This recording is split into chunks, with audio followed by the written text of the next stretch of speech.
Bienvenue sur le podcast de l'Église La Bonne Nouvelle de Dijon. Merci de nous suivre afin de plonger ensemble au cœur de la Bible et d'y découvrir le message que Dieu adresse à ceux qu'il aime. Nous serions heureux de vous rencontrer un dimanche au 8B rue Jules Viol à Dijon. Bonne écoute. Bonjour à tous. Normalement, je prêche encore... tu peux mettre l'image toujours... Ah non, c'était un poil trop loin là. Voilà. Normalement, je prêche sur le livre des Actes, mais encore une fois, j'ai décidé de faire autre chose. La semaine passée, j'avais prêché sur c'est quoi suivre Christ. Je ne sais pas si vous vous souvenez. Et avec cette phrase qui est dit que Dieu nous a choisis pour nous préparer, pour nous utiliser pour des œuvres qu'il a préparées d'avance. Et je vais mettre en avant, je pensais que j'avais pas écrit les deux que j'allais parler, pour faire un peu suspense, mais bon, voilà. Donc je vais parler de l'hospitalité et de la générosité. Il faut couper juste président, si tu veux bien. Merci. Mais avant ça, je veux prier parce qu'il y a un petit passage dans ma prédication où c'est presque un testament de ma part. Seigneur, merci. Merci pour ta grâce, merci pour ton amour. Merci parce que c'est toi qui es venu nous chercher là où nous étions pour que nous célébrions ensemble la grandeur de ta grâce. Seigneur, nous l'avons entendu, ce que tu veux, c'est qu'on soit reconnaissant, qu'on te dise merci, qu'on te dise pardon et qu'on te dise merci. Merci parce que justement tu nous offres le pardon et pardon parce qu'on ne te dit jamais assez merci. Nous dépendons de toi, Seigneur. Nous ne voulons pas autre chose. Certains, dans la souffrance, crient après toi et attendent la délivrance. D'autres, Seigneur, dans l'abondance, continuent de te remercier parce qu'ils savent que tout vient de toi. Entre cela, Seigneur, il y a tout un peuple qui se perd, qui ne sait plus où ils en sont, qui ont perdu leur repère. Utilise-nous, Seigneur, pour être des lumières, ce que tu as décidé qu'on devait être d'ailleurs, pour te faire connaître, pour que d'autres qui te cherchent puissent te trouver et célébrer avec nous la grandeur de ta grâce, pour te dire pardon et merci aussi. Amen. Le psaume 100 commence comme ceci. Acclame l'Éternel, ô terre entière, servez l'Éternel avec joie. Normalement, je devrais avoir l'image, chérie. Entrez en sa présence avec des chants joyeux. Sachez que c'est l'Éternel qui est Dieu. C'est lui qui nous a fait. Nous lui appartenons. Nous sommes son peuple, le troupeau qu'il fait paître. Dans l'histoire, et nous l'avons chanté dans le chant Christ est roi, on apprend que depuis toujours, le monde est dirigé par des chefs. On ne vous apprend rien. Nous avons notre Maximus Macronus à nous. Mais depuis toujours, le monde est dirigé par des chefs de bande, ou des rois, ou des empereurs. Mais un chef de bande, un roi ou un empereur n'est personne s'il n'a pas de soldats, s'il n'a pas une armée avec lui, s'il n'a pas des sujets qui vont obéir à ce qu'il dit. C'est tout aussi vrai avec Jésus-Christ. Et il y a un centenier, donc un chef militaire, un chef de section militaire qui... Ça fait peur, hein? Ouais, non. Si, ça fait peur. Un jour, j'ai prêché la moitié d'un message avec ma braguette ouverte. Et il y a une dame qui m'avait mis un petit message et j'arrivais jamais à lire ce qui était écrit. Et puis je dis, mais qu'est-ce que c'est? Elle me dit, mais t'as ta braguette ouverte. Et après, j'ai demandé aux gens, est-ce qu'il faut que je recommence? Parce que vous étiez perturbés à cause de cela. Voilà. N'hésitez pas à rire, hein, c'est pas mal. Hein. Ça fait du bien même quand il fait froid. Donc, ce centenier était un homme qui avait des personnes sous ses ordres, un chef. Et il a un de ses serviteurs qui est malade. Et ce centenier, apparemment, a un cœur bon, parce qu'il est tout angoissé pour son serviteur. À la base, il pourrait s'en passer, il y en a assez sur le marché, des esclaves. Mais non, il apprend que Jésus guérit, fait des œuvres, et il envoie des personnes vers Jésus pour demander une grâce pour ce serviteur. Et voilà que le texte nous dit, les amis du centenier vinrent vers Jésus. Et le texte nous donne ceci, Luc chapitre 7, versets 6 à 10. Jésus partit avec eux. Il n'était plus qu'à une faible distance de la maison quand l'officier envoya des amis pour lui dire « Seigneur, ne te donne pas tant de peine, car je ne remplis pas les conditions pour te recevoir dans ma maison. C'est la raison pour laquelle je n'ai pas osé venir en personne te trouver. Mais dis un mot, et mon serviteur sera guéri, car moi-même je suis officier subalterne, mais j'ai des soldats sous mes ordres. Et quand je dis à l'un « va », il va, et quand je dis à l'autre « viens », il vient. Et quand je dis à mon esclave « fais ceci », il le fait. En entendant ces paroles, Jésus fut rempli d'admiration pour cet officier. Il se tourna vers la foule qui le suivait et dit « Je vous l'assure, nulle part en Israël, et on parle d'un officier romain qui est venu conquérir Israël, nulle part en Israël je n'ai trouvé une telle foi. » Les envoyés de l'officier s'en retournèrent alors dans la maison où ils trouvèrent l'esclave en bonne santé. Être loué par Jésus est quand même une distinction supérieure à toutes les distinctions qui peut exister sur la terre. Être loué pour sa foi par Jésus lui-même, c'est quand même, il y a quoi être quand même content, si pas fier même. Pourtant, cet homme est bien humble, il reconnaît sa condition, il reconnaît qu'il ne mérite pas d'aller vers Jésus parce qu'il ne remplit pas les conditions. C'est normal, c'est un Romain. Et au départ, Jésus se tournait seulement vers les Juifs ou les Samaritains, mais les non-Juifs, ils étaient encore pour le moment, dans le plan rédempteur, pour le moment, ils étaient encore à l'écart. La bonne nouvelle va arriver. D'ailleurs, Jésus a dit « Mon temps est arrivé ». Souvent, on venait pour le chasser et à chaque fois, il disait « Mais l'heure n'était pas encore venue, l'heure n'est pas encore venue ». Mais c'est quand des Grecs sont venus pour voir Jésus-Christ, Jésus a dit « Mon temps est venu ». C'est le moment. Parce que justement, Jésus-Christ vient pour ouvrir la porte aux non-Juifs. Et donc cet homme reçoit cette distinction magnifique, et parce qu'il a compris une chose, il a compris que Jésus est chef. Pourtant, il a rien d'un chef, à la base, Jésus, il n'a pas une armée derrière lui, il a des gens qui fuient dès qu'ils voient les armées, il a des gens qui marchent derrière lui parce qu'ils voient en lui, en Jésus, un guérisseur, c'était le texte juste avant, où il se retourne et il leur dit « Mais pourquoi vous me suivez ? Mais si vous n'êtes pas prêts à mourir pour moi, ne me suivez pas, il ne faut pas être mon disciple. » Parce que justement, c'est ça la force d'un chef, c'est d'avoir des personnes qui le suivent. Et Jésus est véritablement un chef, et c'est ce qu'a vu cet officier par la foi. Il est loué pour sa foi. La foi, c'est l'assurance des choses qu'on ne voit pas. Mais comment se fait-il que cet officier est au courant? Et puis, est-ce que Jésus, finalement, a une armée à ce moment-là? Eh bien oui. N'oubliez pas, par exemple, au moment où Jésus va naître, le jour de la naissance de Jésus, il nous est dit qu'une multitude d'anges se sont présentés aux bergers pour chanter la gloire de ce Emmanuel, Dieu avec nous.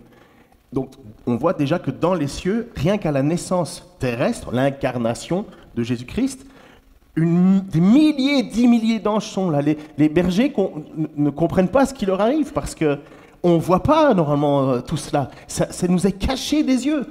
Mais à ce moment-là, les bergers sont subjugués par l'immensité, les myriades d'anges qui chantent à la gloire de Jésus. Donc Jésus, oui, a déjà une armée.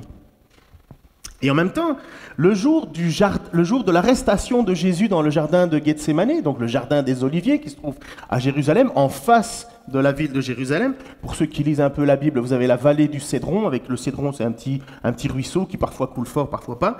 Et puis de l'autre côté de la montagne, vous avez en face, donc on voit la ville de Jérusalem, vous avez le jardin des Oliviers, là où Jésus a prié cette dernière prière avant son arrestation. Et à ce moment-là, Judas avait déjà trahi Jésus, une cohorte, donc environ 650 personnes venaient pour... Alors c'est approximatif, on va dire 500 personnes venaient pour arrêter Jésus de nuit dans ce jardin, et c'est là où Pierre a voulu sortir son épée, prêt à se battre physiquement. C'est là où il a coupé l'oreille d'un homme qui s'appelait Malchus, et Jésus lui a dit « Mais stop !» Matthieu 26, 53, je crois que je l'ai affiché. « Penses-tu que je ne puisse pas invoquer mon Père, qui me donnerait à l'instant plus de 12 légions d'anges ?» Qui sait combien fait une légion? Ça me fait plaisir parce que j'ai un peu étudié, donc moi là je le sais, moi. Au chiffre près. Non, pas vrai du tout. En fait, une légion, c'est un corps de soldats. Un corps de soldats, c'est un nombre varié. Au fur et à mesure des empereurs, il y avait des nombres qui existaient, avec comme pour nous, hein, une vie sociale, avec des règles, des protocoles et ainsi de suite. Et à l'époque d'Auguste, vous savez que quand Jésus va naître, c'est à l'époque d'Auguste, une cohorte représentait 6100 fantassins, donc ces personnes à pied, et puis il y avait 726 cavaliers. Donc on a retrouvé ça dans les textes. Hein. Soit, puisque Jésus va dire, ne penses-tu pas qu'à l'instant mon Père pourrait me donner plus de 12. Alors plus de 12 légions, ça voudrait dire, est-ce que tu ne penses pas qu'à ce moment-ci, donc il y a 500 personnes devant eux environ, Jésus dit, tu ne crois pas que mon Père pourrait envoyer 81 912 personnes pour me battre, pour se battre pour moi? Et en même temps, il dit plus de, alors on va dire 100 000 comme ça. Sous-entendu, Jésus est chef d'une armée. Mais Pierre ne le voit pas. Pierre ne voit pas cette armée. Pierre ne voit pas. Pierre, il pense qu'il est tout seul. Il est courageux, peut-être même un peu téméraire, ou voire fou. Parce qu'il va attaquer un groupe de 500 personnes, mais il est tellement passionné par Jésus qu'il veut aller jusqu'à ce moment-là. Mais il ne voit pas en ce moment ce que Jésus voit. Il ne sait pas en ce moment ce que Jésus sait. Jésus n'a pas besoin d'être défendu. Jésus a une armée au ciel. Le jour de notre baptême, nous sommes morts à ce monde. J'espère que vous avez compris cela. Hein. Le jour de notre baptême, nous sommes morts à ce monde et nous avons été régénérés pour une nouvelle vie. Je vous sens super mou aujourd'hui. Qu'est-ce qui se passe? On n'a plus fait de café ce matin, il n'y en avait pas? Ah, il n'y avait pas de café, c'est ça. Allez, on va mettre ça. Donc le jour de notre baptême, nous sommes morts. En fait, le baptême, baptiséo, c'est l'immersion, et vous savez que nous mourrons parce que nous déclarons notre allégeance à Jésus-Christ et nous ressuscitons. C'est symbolique, mais en réalité, c'est vraiment spirituel. C'est ça qui se passe dans la vie d'un chrétien. Nous sommes morts à nous-mêmes pour ressusciter à la soumission à Jésus-Christ. Nous le déclarons Seigneur, ça veut dire nous le déclarons notre chef. Nous le déclarons Sauveur parce que c'est lui qui nous sauve de la colère de Dieu. Donc le jour de notre génération, il y a une vie qui s'arrête et il y a une nouvelle vie qui commence.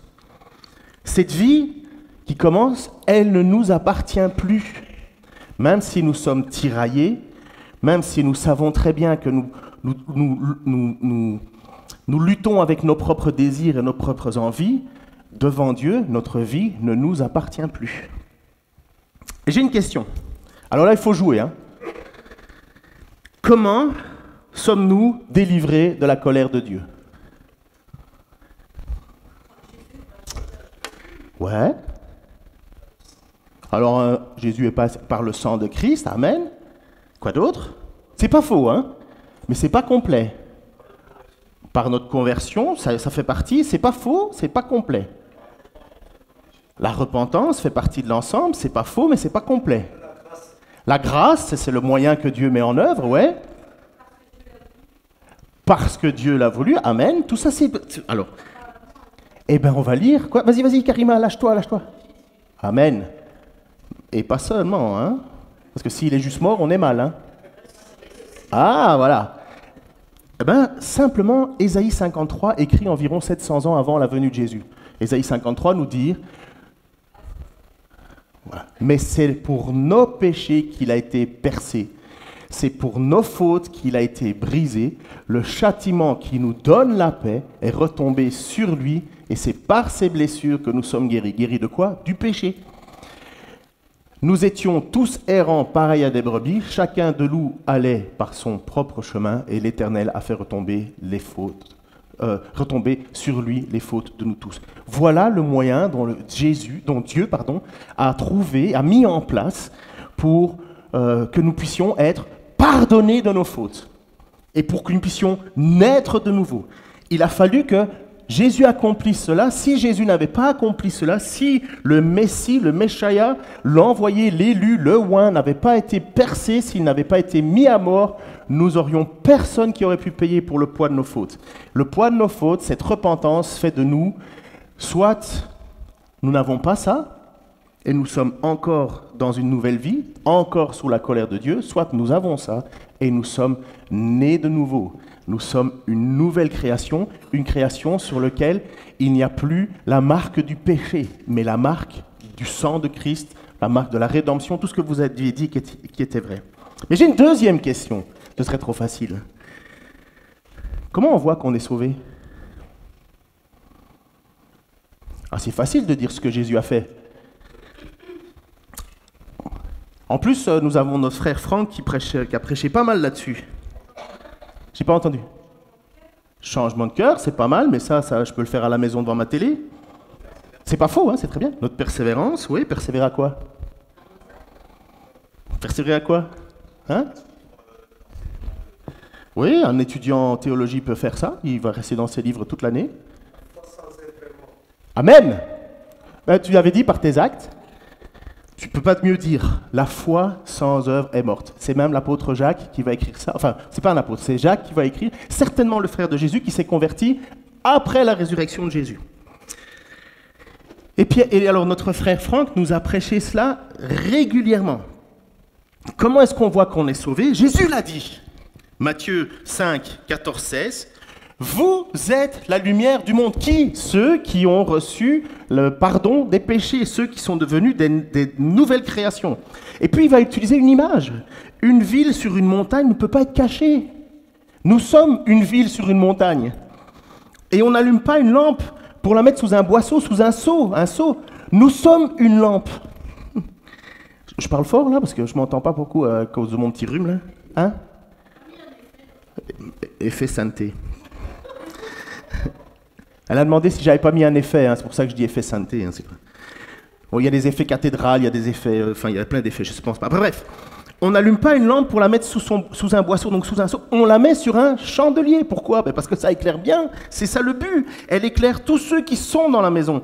Que votre lumière luise ainsi devant les hommes, afin qu'ils voient vos bonnes œuvres et qu'ils glorifient Dieu, le Père qui est dans les cieux. Donc comment est-ce qu'on voit qu'on est chrétien ? Maintenant, vous avez la réponse, vous pouvez copier. Vas-y, dis-le à fond, lâche-toi. Vas-y, Karima. Mais exactement. Mais le problème, nous, les protestants, on a toujours dit qu'on n'était pas sauvés par les œuvres. Et on l'a entendu, et on l'a réentendu. Et c'est pas faux.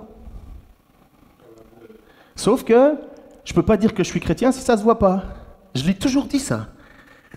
Ça doit se voir être chrétien. Parce que c'est pas moi qui le dis, c'est Jésus qui le dit. On n'allume pas une lumière pour la mettre sous un seau, on la met pour qu'elle brille. Ça doit se voir. On ne met pas une ville sur une montagne pour la cacher. Ça doit se voir. Nous ne sommes pas là pour longer les murs, nous ne sommes pas là pour nous cacher dès qu'il y a quelque chose. Nous sommes là pour briller dans ce monde. Pourquoi ? La réponse est dans le texte. Vous n'avez jamais été à l'école, vous n'avez jamais eu des profs qui vous posaient des questions. C'est écrit. Pour que glorifie Dieu, donc on ne fait pas tout ça pour soi, on fait ça pour Dieu. On ne brille pas pour soi. Et combien de fois je l'ai entendu ce discours ? Ah, regarde comment il se le prend pour un être spirituel celui-là. Mais s'il fait la volonté de Dieu, il le fait pour glorifier Dieu. Mais en général, on critique ceux qui font quelque chose pour Dieu parce qu'on ne fait rien soi-même. Et c'est beaucoup plus agréable de rabaisser celui qui se lève que de se lever avec celui qui se lève. Et ça, c'est la mentalité française. Mentalité belge. Mentalité de faire en sorte qu'il faut abaisser celui qui se lève, et dans d'autres pays, on veut suivre celui qui se lève. C'est les États-Unis. C'est la mentalité anglophone. Et eux, ils disent, si lui réussit, je peux réussir. Et nous, on dit, si lui réussit, c'est qu'il a triché. Mais c'est vrai, hein, c'est sociologique, hein, lisez des livres de sociologie, c'est clair. Mais nous sommes là-dedans. Mais il faut qu'on remette aux yeux de Dieu ce que Dieu attend de nous. Nous sommes là pour briller. Et voici mon testament. Je vais le lire parce que je pense que je l'ai bien écrit. Enfin, je ne compte pas forcément mourir, mais ça va m'arriver, c'est sûr. Oui, mais je ne vais pas mourir au premier carrefour. Hein. Enfin, ce serait bête. Ça m'a coûté trop d'argent pour le moment. J'ai trop souvent prêché avec ici en tête ceux qui stagnent, voire qui reculent dans leur marche chrétienne. Et je n'ai pas assez souvent loué ceux qui avancent, même lentement. Et je tiens à m'en excuser. Je tiens à vous présenter mes excuses.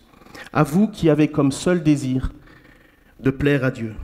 Vous qui savez que votre vie ne valait pas grand-chose avant que vous ayez crié à Dieu pour vous délivrer de ce péché, pour vous délivrer de vos fardeaux. Et Dieu l'a fait. Je vais vous présenter mes excuses aussi à ceux qui ne sont pas suffisamment loués pour leur engagement discret mais essentiel, pour leur volonté de briller au milieu de cette génération de plus en plus perdue dans ses mœurs, perdue dans ses pensées et perdue dans ses espoirs. Je veux vous encourager, vous qui, dans vos prières, appelez Dieu mon Père, vous qui reconnaissez Jésus comme votre Seigneur, votre précieux Seigneur, et vous le verrez. Je veux vous encourager, tous ceux qui ont décidé de briller pour Dieu, qui ont décidé de faire des bonnes œuvres, les œuvres d'ailleurs que Dieu a préparées d'avance. J'ai eu trop de mots envers ceux qui ont le cœur dur, ceux qui découragent l'ensemble. J'ai eu trop de mots pour tenter de les réveiller. Je n'y suis pas arrivé, je le regrette, et ce sera certainement mon plus grand regret dans ce passage, de mon passage dans cette église. Ma fierté, ma joie, je préfère la mettre dans ceux que j'ai pu voir grandir en amour, en sainteté, en bonne œuvre. À vous, je dis merci de tout cœur. Vous avez été et vous êtes encore un véritable encouragement et un réconfort, non seulement pour moi, mais pour les anciens et pour tous ceux qui veulent marcher d'un même pas. Voilà, c'était mon testament. Non, il ne faut pas m'applaudir. Ça voudrait dire que tu veux que je meure. Ma fierté, ma joie, je préfère la mettre dans le fait de voir grandir. Je n'ai pas d'autre mot que l'apôtre Paul qui dit « Ma fierté, c'est l'Église. Ma fierté, c'est vous. » Et Paul, quand il écrit, il est en prison. On parle de bonne œuvre. C'est quoi une bonne œuvre? C'est quoi une bonne œuvre, en fait? J'en ai répertorié quelques-unes. Et j'aimerais que vous fassiez ce petit devoir spirituel intérieur. Donc, lorsque je vais énumérer quelques bonnes œuvres, vous pouviez dire « Merci Seigneur que j'ai pu briller avec cela » ou « Pardonne-moi Seigneur que je n'ai pas brillé avec cela. Donne-moi l'occasion de le faire prochainement. » Avoir une foi forte et mener une vie de foi. Vous pouvez dire intérieurement « Merci Seigneur, je peux briller comme cela » ou « Pardonne-moi Seigneur, je ne le brille pas assez ». Aimer à apprendre de Dieu. C'est ce qu'on fait à travers les lectures bibliques en ce moment, hein. Enfin, les passages c'est aimer apprendre de Dieu. Savoir se maîtriser. La patience. Je vous laisse travailler, hein, donc pardon ou merci. La fidélité. Cultiver l'importance de l'amitié. L'amour de la justice. Aimer. Procurer la paix. Ça veut dire quoi procurer la paix? Vous êtes tous au boulot, ou encore tous ceux qui ont été dans le boulot. Combien de fois il n'y a pas des histoires entre collègues? Est-ce que vous êtes au milieu en étant des artisans de paix, ou bien vous êtes de ceux qui critiquent, ceux qui méritent d'être critiqués, et puis parce que vous voulez aboyer avec les loups, ou chanter avec les loups, je ne sais plus ce qu'on dit, ou beugler avec les loups? Ou bien est-ce que vous êtes des artisans de paix? Honnêtement, c'est pas facile, hein. Est-ce que vous avez le pardon? Facile. L'humilité, la douceur. Tout ça, ce sont simplement les fruits de l'esprit que j'ai cités, qui se trouvent dans Galates 5, 22, 24. Je ne pense pas que j'ai mis le passage, mais le fruit de l'esprit, c'est l'amour, la joie, la paix, la patience, l'amabilité, la bonté, la fidélité, la douceur, la maîtrise de soi. La loi ne condamne certes pas de telles choses. Or, ceux qui appartiennent à Jésus-Christ ont crucifié l'homme livré à lui-même avec ses passions et ses désirs, justement, pour vivre ça, les fruits de l'esprit. Mais il y en a deux que je veux mettre en avant, particulièrement. Parce que pour moi, je pense que ce sont les plus impératifs pour la vie ensemble. Bon, le premier, c'est l'hospitalité. Et j'ai mis 3 versets qui montrent l'importance de l'hospitalité, surtout parce qu'ils sont à l'impératif. Donc c'est pas peut-être, c'est obligé. C'est la marque d'un chrétien. C'est la marque d'une personne née de nouveau. 1 Pierre 4, 9. Exercez l'hospitalité les uns vers les autres sans vous plaindre. Hébreux 13.2, ne négligez pas de pratiquer l'hospitalité, car certains, en l'exerçant, ont accueilli des anges sans le savoir. Ou Romains 12.13, les besoins de ceux qui font partie du peuple saint, soyez-en solidaires, toujours prêts à pratiquer l'hospitalité. Comment mettre ça en pratique ? Comment mettre ça en pratique ? Vous savez, je fais mon voyage à vélo, donc je fais une partie en France.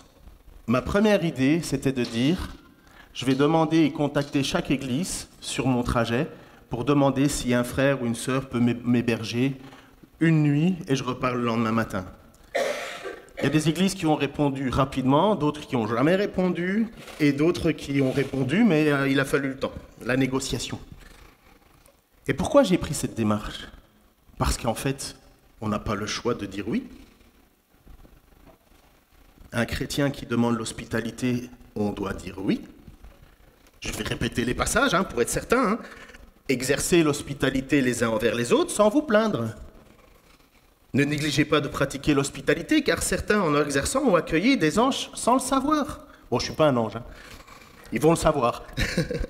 Et Romains 12.13, les besoins de ceux qui font partie du peuple saint, soyez-en solidaires, toujours prêts à pratiquer l'hospitalité. Pourquoi est-ce qu'on a le droit, peuple de Dieu, de demander l'hospitalité ? Mais parce qu'on a le droit de s'y attendre. On fait comme tout le monde, on vérifie si on a bien affaire, non pas à un voleur, un brigand, mais quand on a affaire à un frère, de quel droit disons-nous non ? Parce que ma maison n'est pas assez grande ou pas assez rangée, ou parce qu'on n'a pas envie d'être dérangé le lundi parce que je reviens du boulot, je suis crevé, ou parce que le vendredi c'est apéro, ou parce que le jeudi, non, je peux pas. Quelle est la véritable motivation qui nous fait qu'on dit à Dieu non ? Alors, comment mettre ça en pratique ? J'ai envoyé un message sur WhatsApp récemment pour une sœur qui vient d'ailleurs et qui a demandé 5 périodes pour pouvoir demander l'hébergement quelque part. Je l'ai envoyé sur le WhatsApp. Alors, ou mon WhatsApp ne marche pas, ce qui est possible, ou vous n'avez pas compris le principe de l'hospitalité. Parce que j'ai eu une réponse. Et moi, j'étais là en train de me dire, mais Seigneur, c'est quand même la base. Il n'y a pas un qui a une chambre à prêter, à mettre à disposition, il n'y a pas. Ou bien on a malheureusement ce souci nous-mêmes avec nous, c'est qu'on n'a pas envie d'être dérangé. Et je le comprends ça. Personne n'a envie d'être dérangé. Et c'est pourquoi justement Pierre nous dit, exercez l'hospitalité sans vous plaindre. Et c'est la vie chrétienne normale. Mais vous comprenez que c'est une lutte en tant que croyant que de vivre et d'obéir à Dieu. Heureusement, on n'est pas sauvé parce qu'on pratique l'hospitalité. Tous les hôtels seraient sauvés. Mais hôtellerie, hospitalité. Mais un chrétien montre qu'il est chrétien par cette hospitalité. Mon beau-frère et ma belle-sœur sont venus nous visiter. Et donc cette dame, on a décidé de l'héberger. Et qui sont non-croyants. Et justement, à un certain moment, on était en train de discuter avec Anne en disant, parce que nous aussi on discute, on dit on va la prendre quelle semaine, ceci, ah non ça va pas, ceci, cela. Et puis moi je reste mordicus, je dis non, on l'accueille, il faut qu'on l'accueille. Je ne peux pas demander aux gens de l'église de le faire si moi en tant que pasteur je ne suis pas prêt à montrer l'exemple, ça n'aurait qu'un sens, c'est de l'hypocrisie. Et donc, je dis non, on va trouver une date. Et bien par la suite, mon beau-frère et ma belle-sœur sont partis, et en discutant avec ma belle-sœur, elle m'a dit on a été touchés par le fait que vous voulez ouvrir votre maison. Moi, je ne m'attendais jamais à ce qu'ils me disent ça. Mais ça marque. Et pourquoi ça marque ? Et je ne cherche pas les gloires. Pour moi, je cherche à ce que Dieu soit glorifié. Mais ça marque parce que on est un autre peuple. On est une autre armée. On est des autres personnes. On a un autre Seigneur. On a un autre Sauveur que ce monde et qui nous demande de vivre selon sa volonté.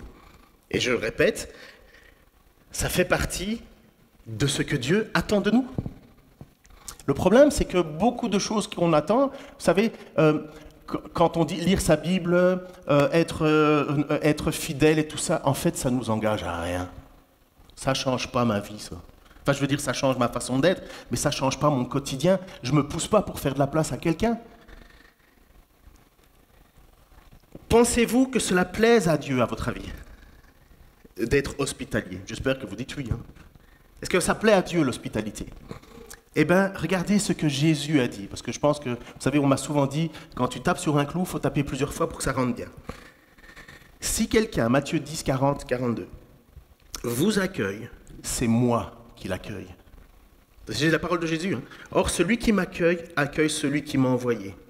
Celui qui accueille un prophète parce qu'il est prophète recevra la même récompense que le prophète. Ayez en tête Élie qui a été accueilli par cette veuve à Sarepta et qui, la veuve, elle a reçu de l'huile qui n'a jamais manqué pendant que tout autour c'était disette. Et en même temps, Élie a ressuscité son fils. Donc celui qui accueille, donc c'était cette image qui était en tête dans Jésus, celui qui accueille un prophète recevra la récompense d'un prophète. C'est une grâce. Hein. Attention, aujourd'hui il y a plein de gens qui se déclarent prophètes. Hein. Soyez quand même raisonnables. Et celui qui accueille un juste, donc c'est qui injuste? C'est nous, c'est les chrétiens, c'est ceux qui sont justifiés, recevra, parce que c'est injuste, aura la même récompense que le juste. Si quelqu'un donne à boire, donc Jésus diminue à chaque fois les prétentions. Si quelqu'un donne à boire, ne serait-ce qu'un verre d'eau fraîche, au plus petit de mes disciples, parce qu'il est mon disciple, vraiment, je vous l'assure, il ne perdra pas sa récompense. Un verre d'eau, tout le monde est prêt à donner. Hein. Mais je pense que Jésus nous appelle à bien plus qu'un verre d'eau. Parfois on ne peut pas, c'est vrai, parfois on ne peut pas. Parfois on aimerait, on ne peut pas. C'est pas possible. Mais voilà ce que Jésus nous pousse à nous dire. Il faut accueillir les frères et les sœurs. C'est pas une hypothèse, c'est pas un plus, c'est une obligation quelque part. Une autre bonne œuvre, soutenir les frères. Regardez les textes. Philippiens 4, 14. Donc là, Martin, qui travaille sur Philippiens, va vous l'enseigner plus tard. Mais en contexte, cette église de Philippe a décidé de soutenir l'apôtre Paul. Et après leur avoir écrit pas mal de choses, je vous encourage, il va dire aux Philippiens 4, 14, « Cependant, vous avez bien fait de prendre part à ma détresse. » Et Paul va dire, « Je ne sais pas que j'ai cherché à avoir quoi que ce soit, je sais vivre dans une vie de 17 comme dans l'abondance, mais en attendant, vous avez bien fait de prendre part à ma détresse. » Et Paul va écrire aussi à Tite, chapitre 3, verset 12-14, « Quand je t'aurai envoyé Artémas ou Tychique, à toi de venir me rejoindre à Nicopolis, car c'est là que j'ai décidé de passer l'hiver. Et soin de pourvoir au voyage de Zénas, le juste, et d'Apollos, afin que rien ne leur manque. Il faut que les nôtres aussi apprennent à accomplir des œuvres bonnes, pour faire face à tout besoin et toute nécessité. Ainsi, leur vie ne sera pas improductive. » Comprenez pourquoi j'ai pris à la fois l'hospitalité et à la fois la générosité comme étant des points importants dans la vie chrétienne. Parce que Paul écrit à Tite en disant « Si ces gens ne font rien à ce niveau-là, leur vie est improductive. Il faut que les nôtres, quand il parle des nôtres, c'est de l'Église. Il faut que les nôtres apprennent à accomplir de bonnes œuvres. Et des bonnes œuvres, c'est ça. C'est de veiller à ce que ces deux personnes qui sont en fait des missionnaires, qui vont annoncer l'évangile, de toute façon il n'y en avait pas d'autres, il n'y avait pas encore vraiment d'église établie, eh bien ils étaient sur leur chemin et il dit il faut les soutenir, il faut les soutenir. Et bien il va préciser plus loin pour ceux qui ont envie de savoir, il va dire il ne faut pas que ça soit le monde qui les soutienne, il faut que ça soit l'église qui les soutienne. Et Jacques, donc le passage que tu as cité Geoffrey, de l'importance de pourvoir. Et Jacques, pour celui qui a envie de se passer un test, un électrospirituelogramme, on va dire ça, de vérifier si on marche dans la bonne route, hein, comme Jésus dit, David va dire, oh Père, vérifie si je suis sur le bon chemin. Jacques, c'est le meilleur moyen de vous passer un petit électrochoc. Moi, quand j'étais étudiant à l'Institut biblique, c'est le premier truc que j'ai pris, et comme c'était facile, je l'ai prêché partout où je pouvais. Par fainéantise, j'avoue. C'était facile de prendre toujours le même texte. Mais j'étais vraiment convaincu, donc j'ai pris souvent celui-là. Supposez qu'un frère ou une sœur manque de vêtements et n'ait pas tous les jours assez à manger. Donc on parle bien d'un frère ou une sœur à la base. Hein. Et voilà que l'un de vous leur dit « Au revoir mes amis, portez-vous bien, restez au chaud et bon appétit !» sans leur donner quoi que ce soit pour pouvoir aux besoins de leur corps. À quoi cela sert-il? Il en est ainsi de votre foi. Si elle reste seule sans se traduire en actes, vous savez lire comme moi, hein? Elle est morte. elle est morte. Ça veut dire, elle ne sauve pas. Il va l'écrire dans l'épître de Jacques. Il va dire, cette foi ne peut pas sauver. On est sauvé par la foi, on est sauvé par la grâce. On a Odile qui nous a dit le passage que vous avez en tête, hein, Romains 8.1, un classique. Car il n'y a plus de condamnation pour ceux qui sont en Jésus-Christ. Il faut lire au verset 9 après. Mais il faut que l'Esprit soit en nous. Et comment est-ce qu'on sait que l'Esprit est en nous? Mais parce qu'on n'est plus ce qu'on était, on n'est plus égoïste, on n'est plus renfermé chez soi, on a le cœur à l'autre, on a le désir à l'autre. Pourquoi? Parce que Dieu a le cœur à l'autre, parce que Dieu a le désir de l'autre, parce que Dieu nous dit justement que nous devons pourvoir aux nécessités des autres, pourvoir aux besoins des saints. Ce sont ceux qui sont dans le besoin. Ce n'est pas offrir le chômage à quelqu'un en disant, ben voilà, travaille pas, nous on va payer.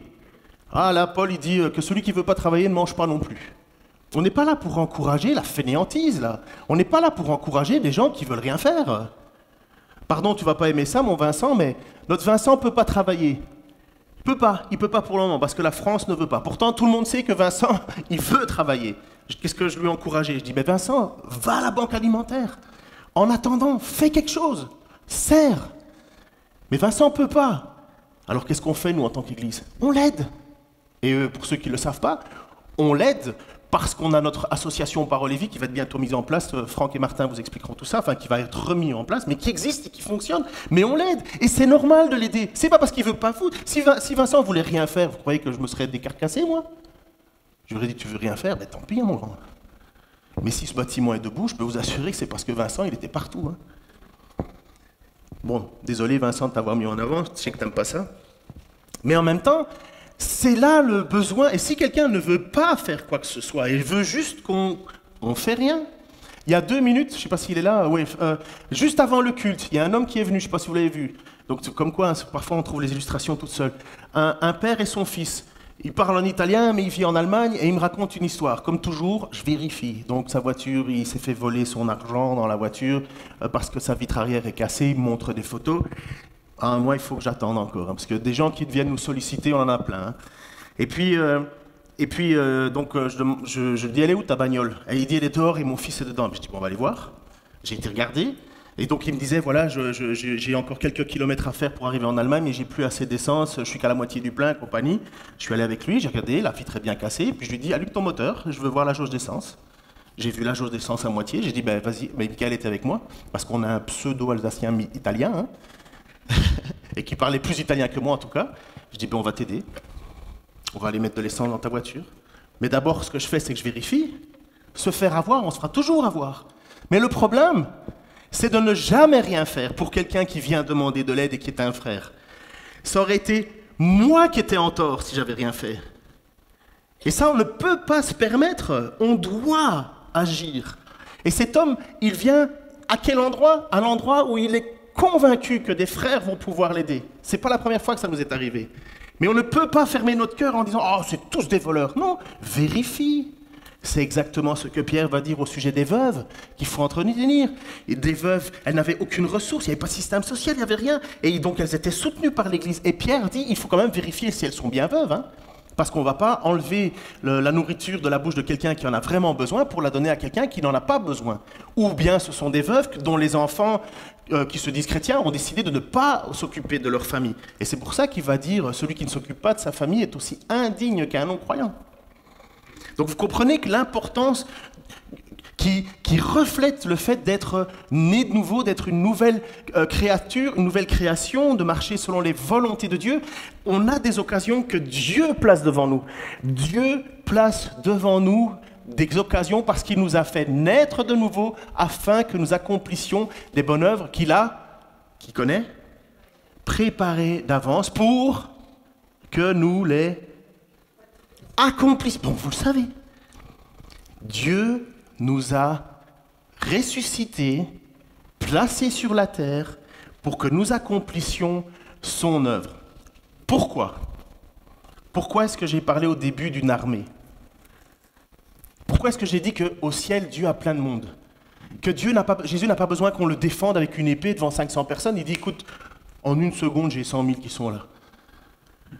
Le centenier romain a dit à Jésus, alors qu'il marchait, il dit, toi, t'as une armée, moi, je suis subalterne, je reçois des ordres, mais je donne des ordres. Je dis, tu vas, il vient. Je dis, tu fais, il fait. Je ne suis pas digne de recevoir. Quelqu'un a une réponse? Exactement.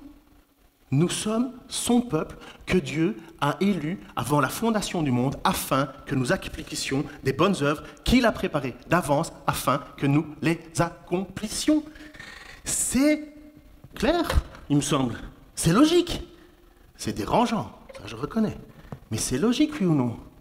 C'est ça briller. C'est ça briller. C'est ça mettre une lampe, non pas sous un boisseau, mais sur un chandelier. Ça brille. C'est ça, mettre une ville sur une montagne, ça se voit. C'est ça, briller. Comment alors pratiquement, parce que j'ai quasi fini, comment pratiquement on vit cela? Pourvoir, c'est quoi pourvoir? Parce que c'est la question de pourvoir.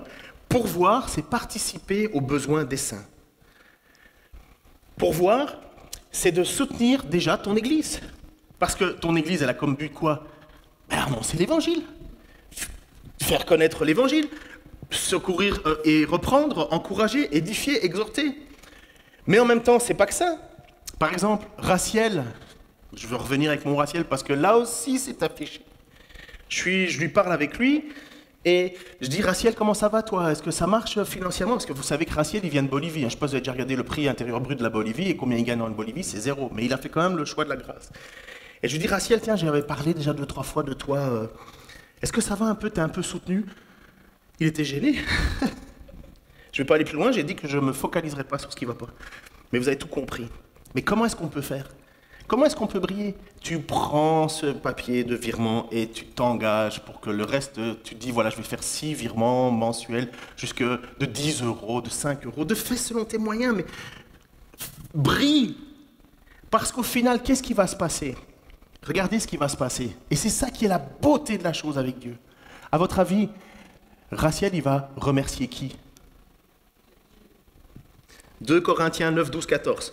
En effet, le service de cette collecte a pour objet non seulement de pourvoir aux besoins de ceux qui font partie du peuple saint, mais encore de faire abonder des prières de reconnaissance envers Dieu.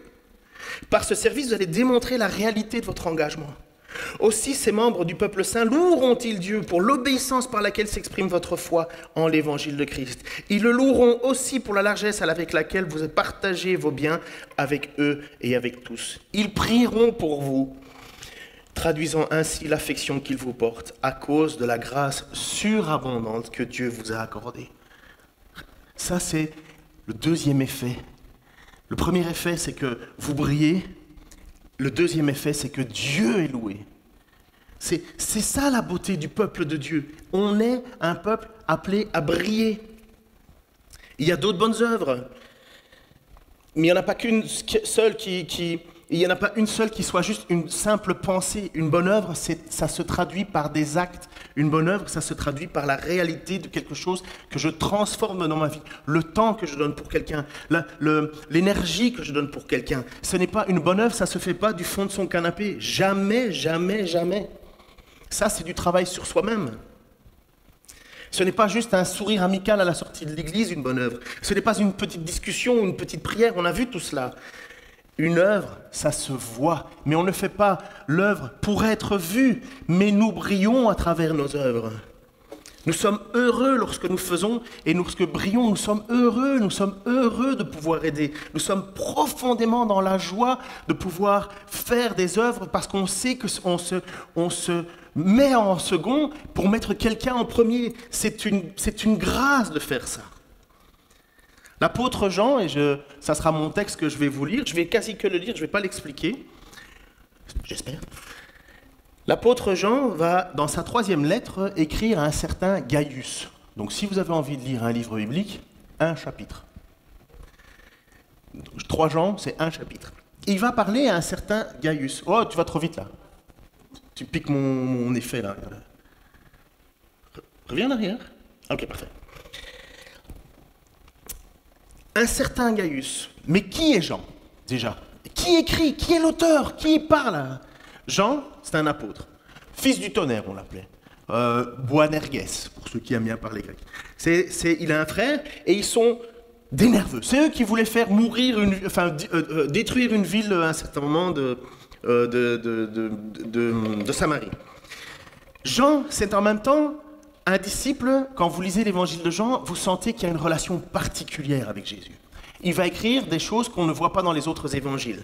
Jean, c'est l'apôtre qui a mis sa tête sur le côté de Jésus en mangeant. Bon, c'est pas comme nos tables à nous, ce serait un peu indécent. C'est qu'à l'époque, on mangeait couché, et c'était bien même. Et il y avait la possibilité de mettre proche de proximité, et donc on voit qu'il y a une affection. Le texte va même dire que Jean est l'apôtre que Jésus aimait. Je pense que j'ai prêché là-dessus, sur l'amitié. Oui, Jésus avait des amitiés plus particulières, mais il ne péchait pas qu'en disant « je te préfère toi et toi je te déteste ». C'est pas comme ça. Mais oui, Jésus a comme nous des personnes qu'il affectionne plus, son meilleur ami, comme nous. Jean, c'est aussi celui qui va recevoir de la part de Jésus la révélation, le livre de la révélation. Apocalypse, ça veut dire révélation. Il va avoir la révélation de la fin du monde. Apocalypto, révélation. Donc Jean, c'est quand même un bonhomme qui sait de quoi il parle. Non, c'est d'ailleurs en plus le seul apôtre qui a vécu longtemps. Il a vécu jusqu'à environ 90 ans. Petite information pour vous. Nous avons l'église Saint-Bénigne ici, qui a été fondée par Saint-Bénigne. En tout cas, c'est la légende. Et Saint-Bénigne, il a été au pied de... Oh, j'ai oublié son nom. Ça y est, je l'ai expliqué en plus à ma fille récemment. De Chrysostome. Chrysostome a été enseigné par l'apôtre Jean, et Saint-Bénigne, enfin Saint-Bénigne ou Bénigne, appelez-le comme vous voulez, a été le disciple de Chrysostome. Et il est venu en Dijon. On parle des années 200 après Jésus-Christ. Donc, il est un peu proche de nous, on va dire. Il va écrire, l'apôtre Jean, à ce fameux Gaius. Et écoutez la qualité de cet homme. Et le petit jeu que je vous propose de faire, à la place de Gaius, tu mets ton nom. Tu mets Martin, tu mets Geoffrey, Patrick, alors une autre fille, Vanessa, enfin vous mettez votre nom. Donc l'ancien, c'est Jean qui se présente comme l'ancien. Il est ancien, il est presbytérios, mais en même temps il y a plus que ça. L'ancien, à mon bien cher Geoffrey, ou Gaius, ou Affida, Karima, Paul, enfin tous les autres. À mon bien cher Gaius, que j'aime dans la vérité. Cher ami, je souhaite que tu prospères à tous égards et que tu en sois aussi en bonne santé physique comme tu l'es spirituellement. Je me suis beaucoup réjoui lorsque des frères sont venus de chez toi et m'ont rendu ce témoignage. Tu demeures attaché à la vérité et tu vis selon cette vérité. Je n'ai pas de plus grande joie que d'apprendre que mes enfants vivent selon la vérité. Cher ami, tu agis avec fidélité dans ce que tu accomplis pour les frères qui, de plus, sont des étrangers pour toi. Ils ont rendu témoignage à ton amour devant l'Église. Tu agiras bien si tu pourvois à la suite de leur voyage d'une façon qui plaît à Dieu. En effet, c'est pour proclamer Christ qu'ils sont partis sans rien accepter de la part des non-croyants. C'est donc notre devoir d'accueillir de tels hommes. Ainsi, nous collaborerons à ce qu'ils font pour la vérité. J'ai écrit quelques mots à l'Église, mais Diotrephe, qui veut être le chef parmi eux, ne tient aucun compte de nous. Aussi, quand je viendrai, je rendrai les autres attentifs à sa manière d'agir. Il tient de méchants propos contre nous, et non content de cela, il refuse de recevoir les frères de passage. En plus, ceux qui seraient désireux de les accueillir, il les en empêche et les chasse de l'Église.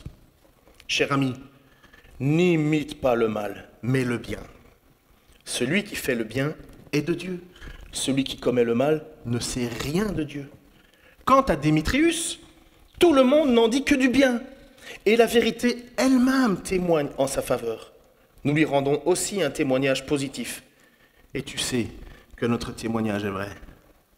J'aurais bien des choses à t'écrire, mais je ne veux pas te les confier à l'encre et à la plume. J'espère te voir bientôt. Et alors, nous nous entretiendrons de vive voix. Que la paix soit avec toi. Les amis te saluent. Salue nos amis. Chacun, personnellement. Vous n'auriez pas aimé recevoir une lettre comme ça?